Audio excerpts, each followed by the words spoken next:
Willoughby is as thick as this table, seriously. Breaking right now, Katie Hopkins has launched an extraordinary attack on her former colleagues at This Morning, Phillip Schofield and Holly Willoughby, describing the host of Dancing on Ice as thick as a table. These comments have come in a brand new interview with Brogan-Garrit Smith of the Getting There podcast, and they are going to ruffle a lot of feathers within woke ITV. Watch. Did you think there was something odd about him? Did you think? Did everyone know what was going on? Everyone knew. Like, so my time with Phil was before he was banging the runner. Yeah. Was he banging other runners, though? No, but everyone knew that Phil was, homosexual. A gay man who was happily getting on with being gay, and everyone was fine. No one questioned anything. It was not a big deal. But he was married. Yeah. Yeah. Okay. But it was his private life's his private life. But then when he brought it into the studio, and Holly Willoughby, the thick bitch, was absolutely.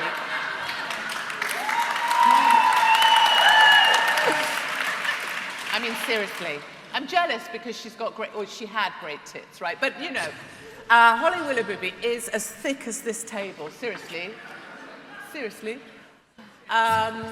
But yeah, so Phil and Holly, they were still in their... Oh my God, why am I sat like that? And Katie did go on to explain a little bit about her role on This Morning, where, of course, she was provocateur in chief. Obviously saying something outrageous, and then she would be the other side. And that was the format, right? So Oh, I say! Oh, that's Holly's drippy face.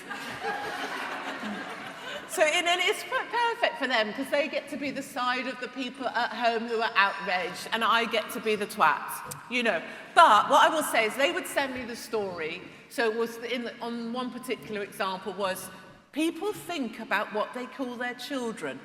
Well, no shit. That isn't a topic, is it? So I went on, and then I just went for it, based on my own knowledge of doing the school run. I said there's some children's names I can't stand. When I hear some names, I know immediately what the mother's going to look like. When I hear Tyler, I know it's going to be a fat mum in a football shirt.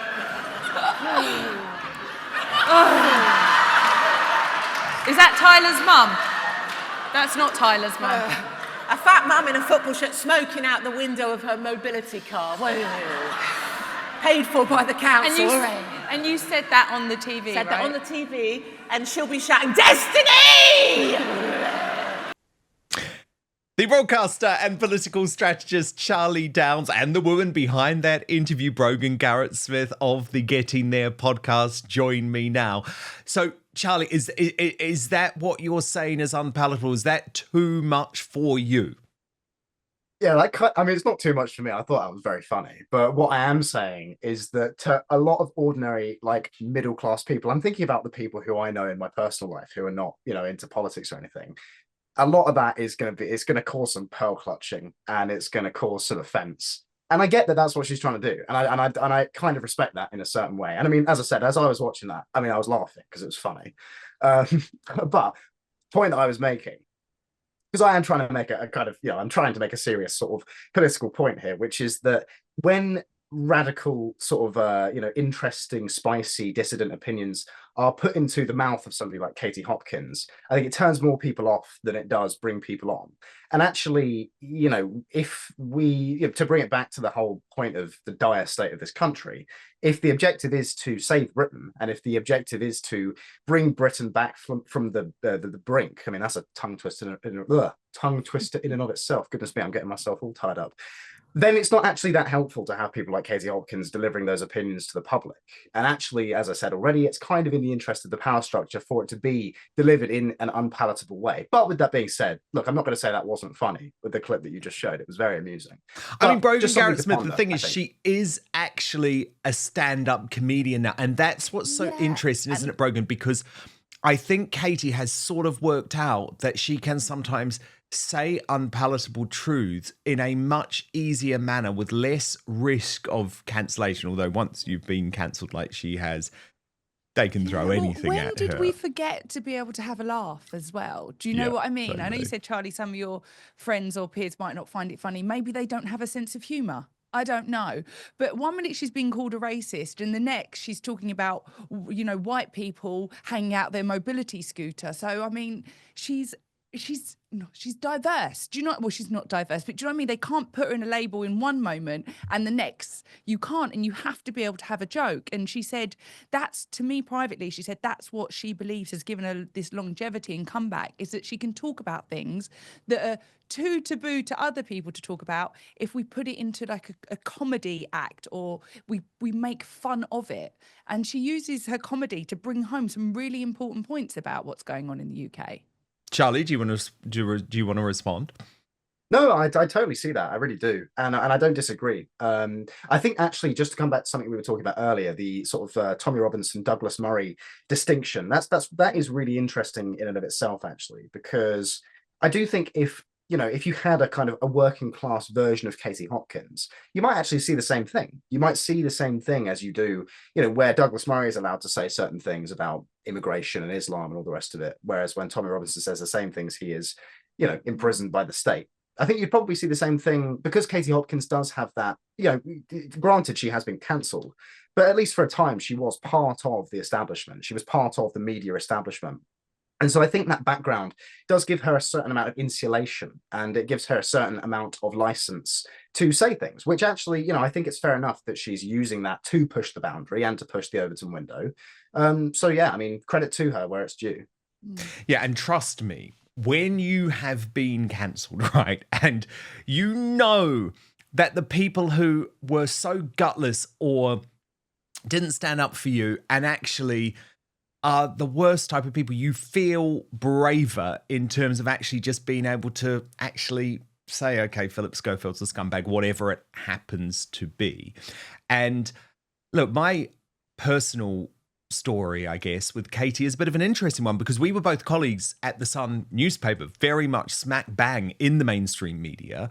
And I would have, I guess, a combative relationship with her for a while because I'm much more sympathetic to people who struggle with their weight than Katie is, right? And so we would have back and forths and argue, and but I loved that. I loved interviewing her because she would challenge you, and she would be quite scary in a way because obviously she's super, super smart. But I never, ever thought that she deserved to be cancelled, ever. And what I love about her now is that when folk are cancelled, and it doesn't matter who it is, so in recent weeks, you've seen it with Gino DeCampo or Wyn Evans, I think his name is, from Strictly Come Dancing. She is there for those people because she knows what it is like. And given we were touching on the whole woke ITV daytime thing, I just wanted to show you both one more clip from Loose Women, which is the sister show, I guess, to This Morning. And this clip actually happened a few months ago, but it's gone viral now. And I think it really is worth showing because it totally sums up the hypocrisy when it comes to the treatment of men and women on these shows. So this is Loose Women interviewing Mark Wright with some brilliant commentary along the way. But first, we've been told our whole lives that wrinkle creams were the easiest way to look younger. Now, one doctor says that's nothing but old news. So this is Dr. John Lake. He is the world-renowned Beverly Hills beauty expert, and he believes that most wrinkle fixes on the market are nothing but glorified moisturizers. He says they hardly make a dent on your appearance. Some can even be harmful to your skin. Now, recently, Dr. Lake has focused his attention away from mainstream cosmetic practices so he can pursue a revolutionary anti-aging breakthrough, one that some experts say could empty the wallets of the cosmetic industry. One said it's almost like Photoshop for your face. You may even be mad after seeing how easy it is to visibly erase your wrinkles from view. His personal clients have dubbed his new do-it-yourself technique the age rewinder method because it can take years or even decades off your appearance in under 2 minutes. So in light of this amazing breakthrough, Dr. Lake has released a step-by-step video to the public. It's free and uninterrupted, where he outlines exactly how to use this simple solution from home. And Dr. Lake says if it even helps one person look younger or feel more confident, he will be thrilled knowing he helped. Now, you won't be surprised to learn that video's gone viral. It's been shared on Facebook, racked up over 2.3 million views, and the comments and feedback have been outstanding. Thousands of women report they look decades younger. Let me share one of the comments from you. Best results of anything I've used. I can't believe how well this works. I'll never stop using this. I don't understand how it works, but the results are great. Thank you. So you can find out much more about this yourself right now. Go to bhmd1.com/outspoken or click on the link in the description box below. I'll repeat the address for you, bhmd1.com/outspoken. Now, there is one thing Dr. Lake asked from his viewers. If watching this video helps you look and feel younger than you have in years, then please share this video with your friends and loved ones. Together, we have the power to help as many women reclaim a youthful look as possible. So go watch the video at bhmd1.com/outspoken or just click on the link in the description box below. But now, back to the show. Can you imagine an all-male panel speaking to a female guest like this? Please welcome Mark Wright. Oh. How you doing? Did I see a bit of a tight quadricep coming down that step? I'm Did I? a little bit tight. Yeah, I'll bet. Maybe you just need to get naked and then that's That was in the dressing room about 10 minutes ago, but you missed it. Oh, The camera's working. That's what he thinks. yeah. Imagine if it was Mark Wright's wife, Michelle Keegan. She came down, sat on the panel, and some 50-year-old plus bloke said to her, "Oh, I'll tell you what, you should get naked." Imagine that. It'd be cancelled in about 5 minutes flat. And I'm walking around and blow drying my hair with nothing on, with no towel. Yeah. I sometimes think, What gym is that? And some jokes about seeing him naked in the changing rooms at the gym. Imagine if that was the other way round. Am I offended by what she said? Not particularly. Do I think she meant it as a joke? Probably. What I am offended about is the fact that if it was the other way round and a male panel and a woman guest, it wouldn't be acceptable. So why is it acceptable the other way round? Generally seems to be males that have been singled out and cancelled at the moment, doesn't it? And when you ask the question why that might be, the answer is, well, women don't make comments like men do we? Well, clearly they do, because they have. I've got a video there showing it. It's only a joke, you should lighten up. Yeah, I agree, we should all lighten up. But if a man makes the joke, he's a pervert. So that's not fair, is it? Remember that programme, Take Me Out, where the guy used to come down in the lift and the women used to turn the lights off if they didn't like the look of him before he'd even spoken? Can you imagine that the other way round? A woman coming down the lift and 30 blokes judging her like that? It just wouldn't happen, would it? I'm not offended by what they said in any way, shape or form. What I am offended about is it doesn't seem to work the same way the other way round, does it? And this one really resonated with me, Charlie Downs, I have to say, because given ITV is so woke, I call it woke ITV now, there are total double standards for how men and women are treated. And I'm with that guy, by the way. It's not that I'm saying, Kay Adams should lose her job for sexually exploiting poor Mark Wright, but we've got to be really careful, given this is ITV that is now trying to cancel and ruin Gino D'Acampo for making inappropriate sexual jokes, which were jokes, right?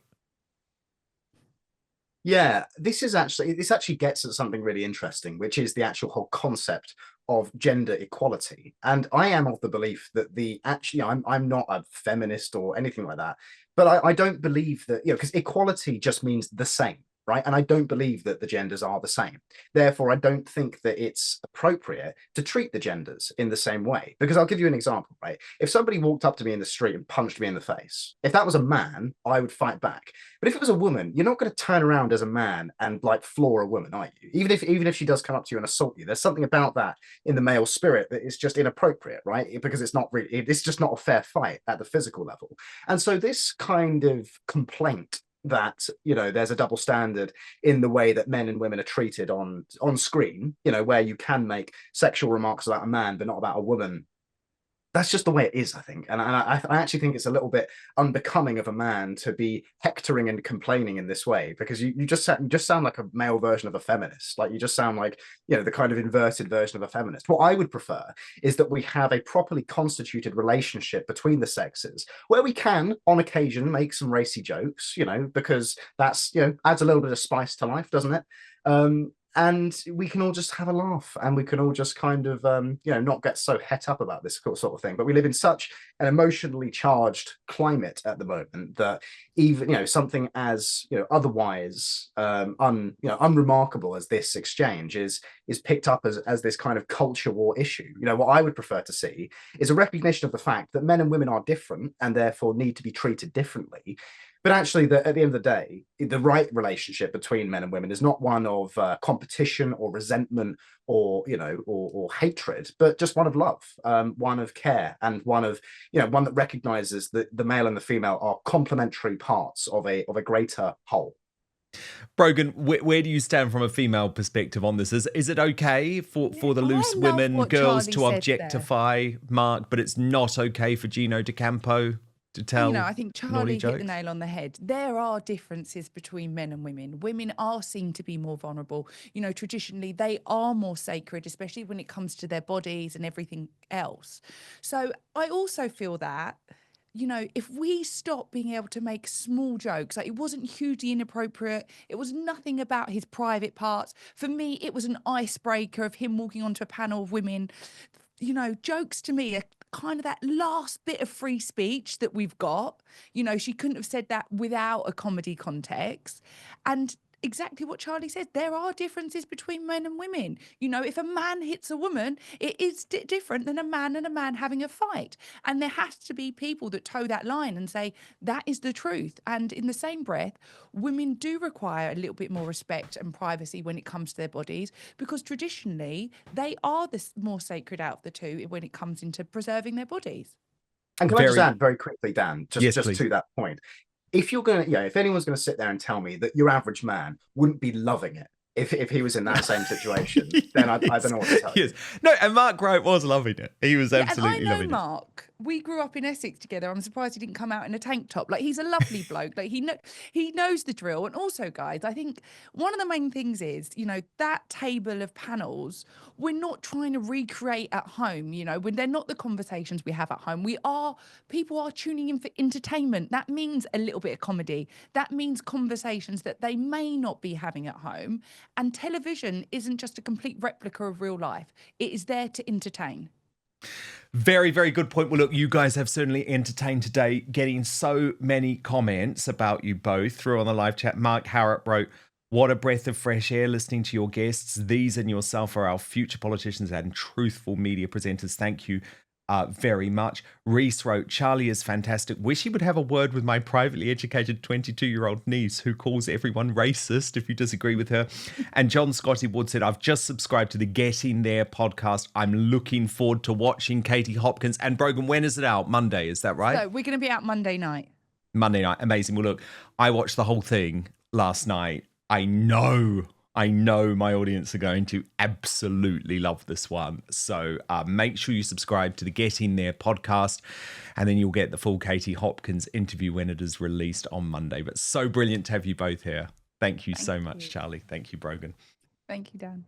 Thank you so much for watching Dan Wootton Outspoken. Please click on my face just to the bottom left to subscribe to this brand new independent news source, and turn on the notification bell so you'll be alerted to our brand new live shows, uncancelled interviews, and special royal episodes.